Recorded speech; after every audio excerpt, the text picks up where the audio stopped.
Today we'll be working in my workbook called Joseph from Commander to Son. This covers the last chapters in the book of Genesis. Looking at the table of contents, we have completed the first 8 chapters.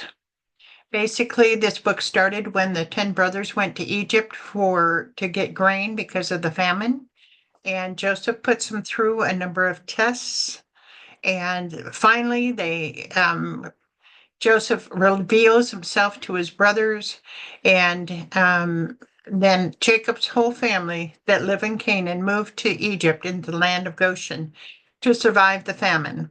And Jacob is excited to see Joseph again. But then in chapter 8, we have the famine continues. There was 5 more years of the famine that was going to happen. And really, this is an important chapter. We never think about it when we think about the story, but it's a very important chapter because the story of the 5 years left in the famine helps us to understand how Pharaoh gets so powerful. And so it's actually a very informative story for the fact that we don't think about it when we think about this story. So then on chapter 9, Jacob is now near his age of death, and so he's about to bless people.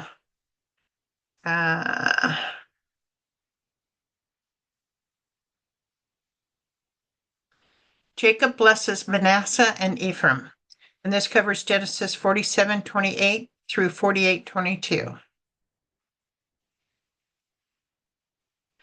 Jacob lived in Egypt 17 years, and the years of his life were 147. When the time grew near for Israel to die, he called for his son Joseph and said to him, "If I have found favor in your eyes, put your hand under my thigh and promise me that you will show me kindness and faithfulness. Do not bury me in Egypt, but when I rest with my fathers, carry me out of Egypt and bury me where they are buried." "I will do as you say," he said. "Swear to me," he said. Then Joseph swore to him, and Israel worshipped as he leaned on the top of his staff. 7 years have now passed. Jacob is now close to 147 years of age. This would mean that Joseph is close to 56 years of age. Manasseh and Ephraim would be close to 19 years of age or older, as they were born during the 7 years of plenty. How long had Jacob and therefore his family lived in Egypt at this point? 17 years. Where did Jacob want to be buried? And with the rest of his fathers. And we'll come to find out that that's the cave of Machpelah. He would be buried in the cave of Machpelah, where Abraham, Sarah, Isaac, Rebekah, and Leah are buried. Notice again the name change from Jacob to Israel. Remember again what is suggested when the name is changed on page 29. Does that theory apply here? Yes. He is now thinking about the future. When he thinks about the future, they tend to call him Israel versus when he woes about the past. Put your hand under my thigh literally means come close, see me face to face. This is only for you. And so that's kind of what that means. Genesis 48:1. Sometime later, Joseph was told, "Your father is ill." So he took his 2 sons, Manasseh and Ephraim, along with him. When Jacob was told, "Your son Joseph has come to you," Israel rallied his strength and sat up on the bed. Jacob is about to bless all his sons and some grandsons, and he will start with Joseph. The patriarchs Abraham, Isaac, and Jacob all gave formal blessings to their children, and in Jacob's case, to some grandchildren. Receiving a blessing from one's father was a high honor, and losing a blessing was tantamount to a curse. Remember, Esau traded his blessing in for a cup of soup. Old Testament blessing of a father to his sons included words of encouragement, details regarding each son's inheritance, and prophetic words concerning the future. A patriarch's final blessing was important in biblical times as a practical matter of inheritance rights. In addition, some final blessings included prophetic statements that reveal God's supernatural power at work through the men at his choosing. And this information comes from gotquestions.com. Jacob will be the last patriarch that gives blessings to his sons. Who did Joseph take with him to see Jacob when Jacob was ill and near death? Manasseh and Ephraim. And I'm looking for my answers here in case I come across something that I need to work on. Well, it's here anyway. Did Jacob do his best to be awake and alert when Joseph came to see him? Yes. What patriarchs gave blessings to their sons in the Bible? Abraham, Isaac, and now Jacob. In the Old Testament, if you did not get a blessing from your father, what was it considered? It was considered a curse.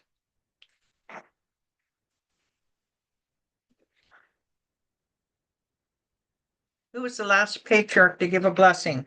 That would be Jacob himself. Genesis 48:3. Jacob said to Joseph, God Almighty appeared to me at Luz in the land of Canaan, and there he blessed me and said to me, I'm going to make you fruitful and increase your numbers. I will make you a community of peoples, and I will give this land as an everlasting possession to the descendants after you. Jacob is referring to an event in the scriptures below. What's another name for the city of Luz? So the event that he's referring to is in Genesis 28, 10 through 15, 18 through 19. Jacob left Beersheba and set out for Haran. When he reached a certain place, he stopped for the night because the sun had set. Taking one of the stones there, he put it under his head and lay down to sleep. He had a dream in which he saw a stairway resting on earth with its top reaching to heaven, and the angels of God were ascending and descending on it. There above it stood the Lord, and he said, I am the Lord, the God of your father Abraham and the God of Isaac. I will give you and your descendants the land on which you are lying. Your descendants will be like the dust of the earth, and you will spread out to the west and to the east, to the north and to the south. All peoples on earth will be blessed through you and your offspring. I am with you and will watch over you wherever you go. I'll bring you back to this land. I will not leave you until I've done what I've promised you. Early the next morning, Jacob took the stone he had placed under his head and set it up as a pillar and poured oil on top of it. He called the place Bethel, though the city used to be called Luz. So what is another name for the city of Luz? Is Bethel or Bethel. What did Jacob see in his dream below? Stairway to heaven with God at the top. In the scripture below, highlight the blessing that Jacob is talking about. Well, let's see if I can do that.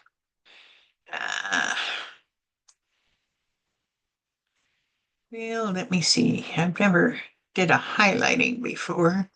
Oh, yes, I do. Drawing tools. Let's see. Highlight. That's a highlight. Okay.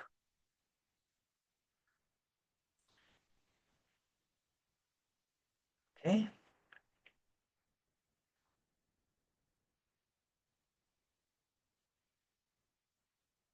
Sort of like that. I'll be with you wherever you go. I'll bring you back to this land. Somewhere in there. Those scriptures. So, oops. I didn't mean to do that. Okay. So then, okay. So those are the blessings that Jacob is talking about. Now then, your two sons born to you in Egypt before I came to you here will be reckoned as mine. That is, and Jacob is claiming them like his own sons. Ephraim and Manasseh will be mine, just as Reuben and Simeon are mine. Any children born to you after them will be yours. In the territory they inherit, they will be reckoned under the names of their brothers. So verse 6 is understood better in the CEV. Any children you have later will be considered yours, but their inheritance will come from Ephraim and Manasseh. So basically, Jacob is claiming Jacob and Manasseh as part of his firstborn sons. And the reason all this works is the law of kinsman, no, is the law of the firstborn. And Jacob is basically classifying Joseph as the firstborn, even though Reuben was technically the firstborn.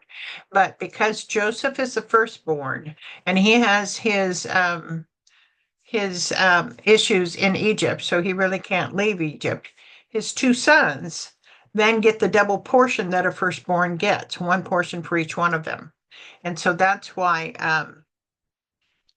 this is how this is Jacob is classifying Joseph as the firstborn. Who does Jacob lay claim to, just as Reuben and Simeon, be Manasseh and Ephraim? This makes Ephraim and Manasseh as if they were firstborn in the family. This is also the reason why both the tribes of Manasseh and Ephraim were included in the 12 tribes of Israel. Jacob is giving the rights of the firstborn, which is a double portion, to Joseph instead of Reuben, and splitting it to Joseph's two sons. If Joseph has sons after these two sons, would they get separate land, or would their land be inside the land of Ephraim and Manasseh? And the answer is, if Joseph had sons after Ephraim and Manasseh, and they traveled with the Hebrews, their land would be inside Manasseh and Ephraim's. Looking at the scripture below, why did Reuben lose his firstborn birthright? 1 Chronicles 5:1, the sons of Reuben, the firstborn of Israel, he was the firstborn, but when he defiled his father's marriage bed, his rights as firstborn was given to the sons of Joseph, son of Israel. Basically, when Reuben slept with his father's concubine, that was enough for Jacob to say, you're no longer getting firstborn status. Genesis 48:7, as I was returning from Padan, to our sorrow, Rachel died in the land of Canaan while we were still on the way, a little distance from Ephraim. So I buried her there beside the road to Ephraim, that is Bethlehem. What is the full name of Padan? Looking at the map, we know it's Padan Aram. The Jacob's travel line is not finished. Make a line through Mahanaim, Penuel, Succoth, then across the Jordan River to Shechem, Bethel, and down to Bethlehem, Ephraim, and lastly to Hebron. Well, okay then. Let's see what we can do about that. We've got, okay. So we bring the line down through Manasseh, Penuel, whoops.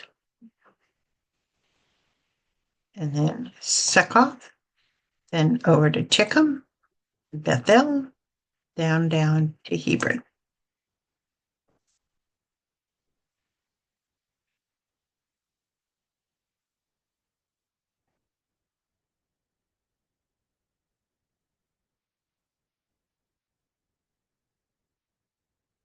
Okay. Yeah, it turned out right. Okay. Alrighty. Where did Rachel die? On the road to Ephraim. Where was Rachel buried? On the road to Ephraim, which is always really sad in my mind. No one knows why her body was not taken back to the cave of Machpelah. I don't know. Her sister's is buried there. Notice the picture. Do you remember what baby Rachel died giving birth to? That would be Benjamin. Genesis 48:8. When Israel saw the sons of Joseph, he asked, who are these? They are the sons God has given me here, Joseph said to his father. Then Israel said, bring them to me so I may bless them. Now Israel's eyes were failing because of old age, and he could hardly see. So Joseph brought his sons close to him, and his father kissed them and embraced them. Jacob already knew that Joseph had two sons named Manasseh and Ephraim, but his eyesight was bad, so he couldn't recognize them when they stood far away, which was the reason why they were brought close. Why does Jacob want the two sons of Joseph to come close to him? So that he can see them. What did Jacob do when Manasseh and Ephraim came close? He kissed them and embraced them.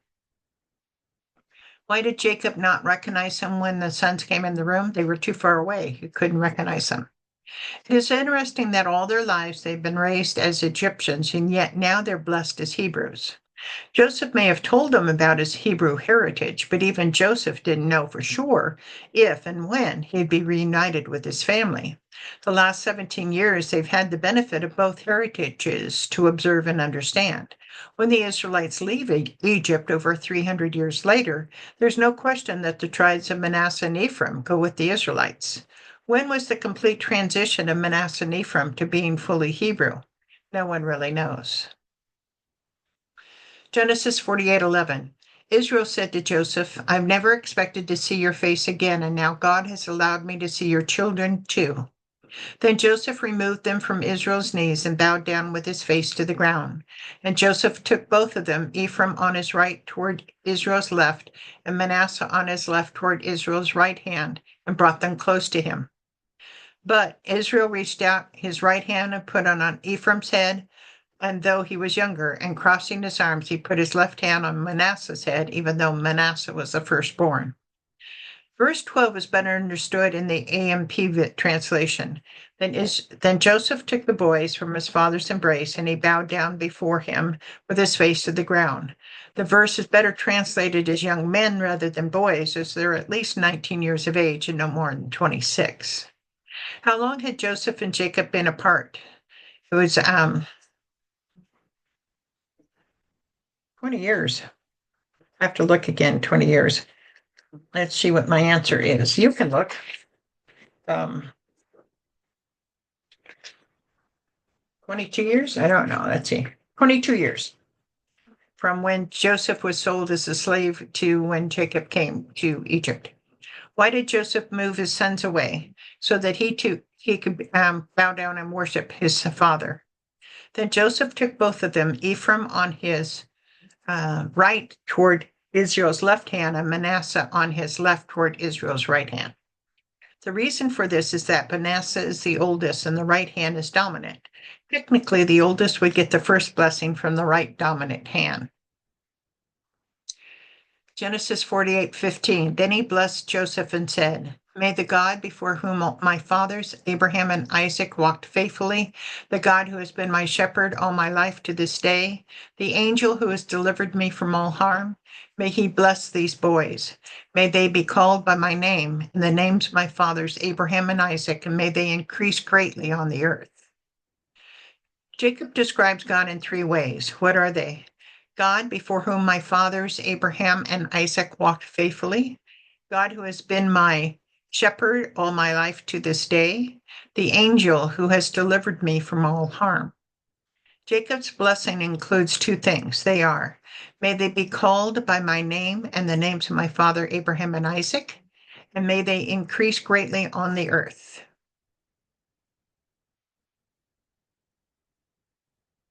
Genesis 48:17. When Joseph saw his father placing his right hand on Ephraim's head, he was displeased. So he took hold of his father's hand to move it from Ephraim's head to Manasseh's head. Joseph said to him, No, my father, this one is the firstborn. Put your right hand on his head. But his father refused and said, I know, my son, I know. Who had Joseph put to Jacob's right side, and who did Joseph put on Jacob's left side? On his right side he put Manasseh, and on his left side he put Ephraim. Whom did Jacob put his right hand on? Ephraim. Is Ephraim the youngest or the oldest? The youngest. Why was Joseph going to move Jacob's hand? Because the right hand should have been on Manasseh, the oldest. Was Jacob aware that he put his right hand on the youngest son? Yes, indeed, he was. To God, the idea of firstborn is often a position of preeminence, not necessarily the first one out of the womb.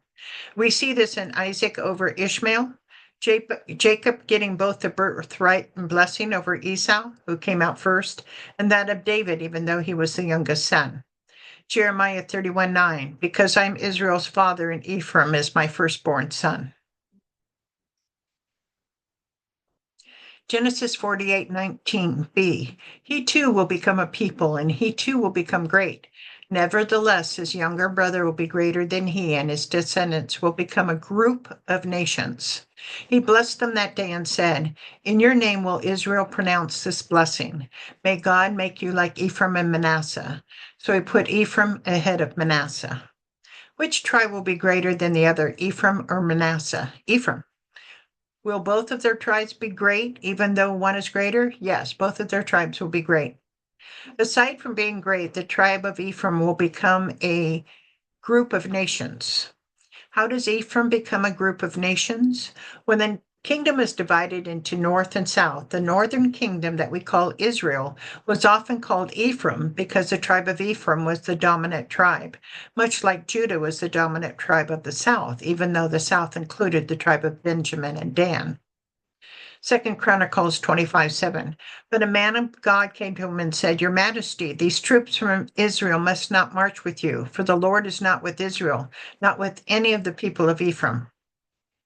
May God make you like Ephraim and Manasseh. This blessing is still used today by Jewish fathers to their sons on Shabbat. This blessing is basically saying, may you have the strength to be able to withstand the pressures of society and do the right thing. Genesis 48:21. Then Israel said to Joseph, I'm about to die, but God will be with you and take you back to the land of your fathers. And to you I give one more ridge of land than your brothers, the ridge I took from the Amorites with my sword and my bow.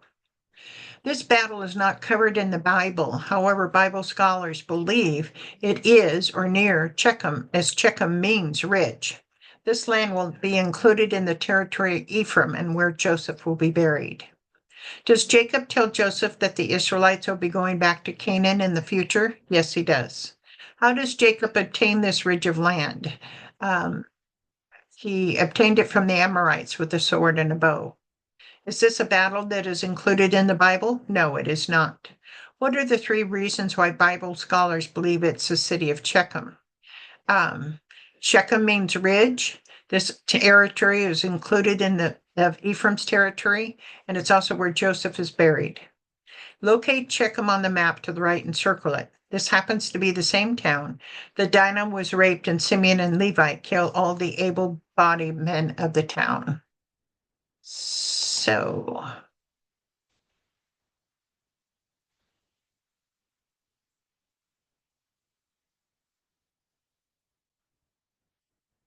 we've come to this end of this chapter. Let me make sure I have my answers in front of me. All righty. So, who is the last patriarch to give a blessing to his sons? Number 1, that would be Jacob. Number 4, Joseph had 2 sons, are Manasseh and Ephraim. Number 5, Bible scholars believe that the ridge of land Jacob gave to Joseph is what city? Shechem. Number 6, on what son did Jacob put his right hand? Ephraim. How many years did Jacob live in Egypt? 17. Number 10, who was Jacob's true firstborn son? Reuben. 1 down. Instead of Reuben, who was given the rights of the firstborn? Joseph. 2, who died giving birth to Benjamin? Rachel.